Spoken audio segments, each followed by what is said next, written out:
फिसाला सासे डक्टर आरो मेडिकेल साइन्टिस्ट बेबो आरो फिसाला जाबाय माल्टिनेशनेल कम्पानिनि फार्मासिउटिकेल कम्पानिनि बे डाइरेक्टर।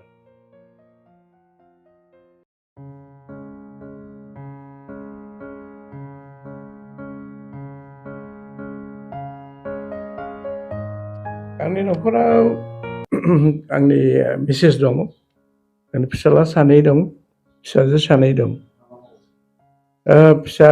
फिसाला सासे डक्टर आरो मेडिकेल साइन्टिस्ट बेबो आरो फिसाला जाबाय माल्टिनेशनेल कम्पानिनि फार्मासिउटिकेल कम्पानिनि बे डाइरेक्टर सासेया। आरो हिन्जावसा सानै दं, सासे ससियेल वार्कार, सासेया जेबो मावा, ओरैनो दं आरामसे। आरो आंनि मिसेसआ बे क्लिनिकेल साइक'लजिस्टमोन, बेयो साइक'थेरापिस्ट, बेबो रिटायार जाबाय। आरो बिनि आगोलाव बेयो मिडवाइफमोन, बिनि आगोलाव बेयो जेनेरेल नार्सिंआव दंमोन आरो बे माबानि इउनिभार्सिटिनि बे मा होनोमोन बेयो भेलुनि बे साबजेक्टखौ बावबाय, बिनि MA जानाय हजोंहाय लिड्स इउनिभार्सिटिनिफ्राय मोजाङै मोनदों डिग्रिखौ।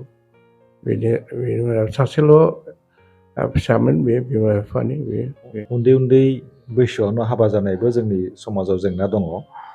उन्दै बैसोआवनो सुइसाइडबो खालामनाय दङ आरो ड्राग एडिक्सन, बे रोखोमनि प्रब्लेमा जोंनि आसामाव दङ। बेफोरबायदि जेंनाया लण्डनाव जायोना जाया सार? लण्डनाव माने इंलेन्डआव बिदि चाइल्ड मेरिज, आन्डार एज मेरिज बे जाया। स्ट्रिक्ट रेगुलेसन दङ, ल'आ फरबिड खालामो बेखौ, नों बेखौ खालामनो हाया। बेनि अनगा नों माबा बेगामिबो सानै हिनजावखौ हाबा खालामनोबो हाया। आरो 18 बोसोरा लिमिट हजोंहाय। 18 बोसोरनि जुदि नों उन्दैसिन जायोब्ला बे marriage is not acceptable by the law', आनल'फुल।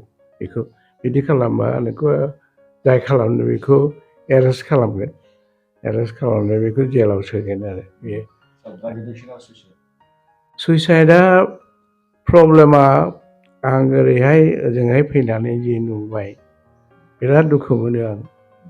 उन्दैनिफ्रा बिदि सुइसाइड खालामनो, हजोंहायबो सुइसाइड दङ, खिन्थु हजोंनो सापर्टआ एकदम सानस' हानाय नङा। जोंनो बड'लेण्डआव थानानै बिराद सापर्ट मोनो हजोंहाय, जायनि बे मेन्टेल हेल्थआ हाइलि डेभेलप जानानै दङ।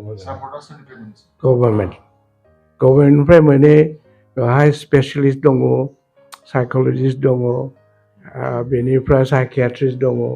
बेखौ एसेल'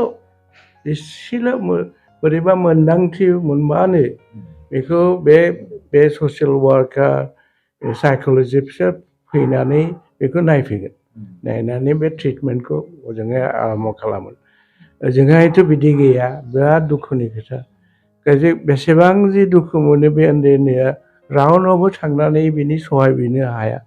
जोंनि बड'लेण्डआव, आं बड'लेण्डखौल' उदाहरन होबाय, बिदिया जेरावबो दङ इण्डियायाव। बेखौनो सुइसाइड खालामनाय, जेनेबा फरायनायाव बेनि इडुकेसना दावगानो हायै, बिदियाव आनसाक्सेसफुल एक्सपेक्टेसन मथे फरिखा पास जानो हायैखाय बेनिखाय सुइसाइड खालामनाय, बेफोरखौ नुबा आं जोबोद दुखु मोनो।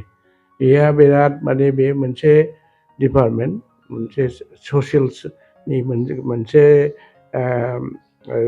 इसु दङ। बेखौ जों बेवहाय गोब्राब जर होनानै बेखौ सलिउसन खालामनो थाखाय माबा साननानै लाबोनांगोन आरो।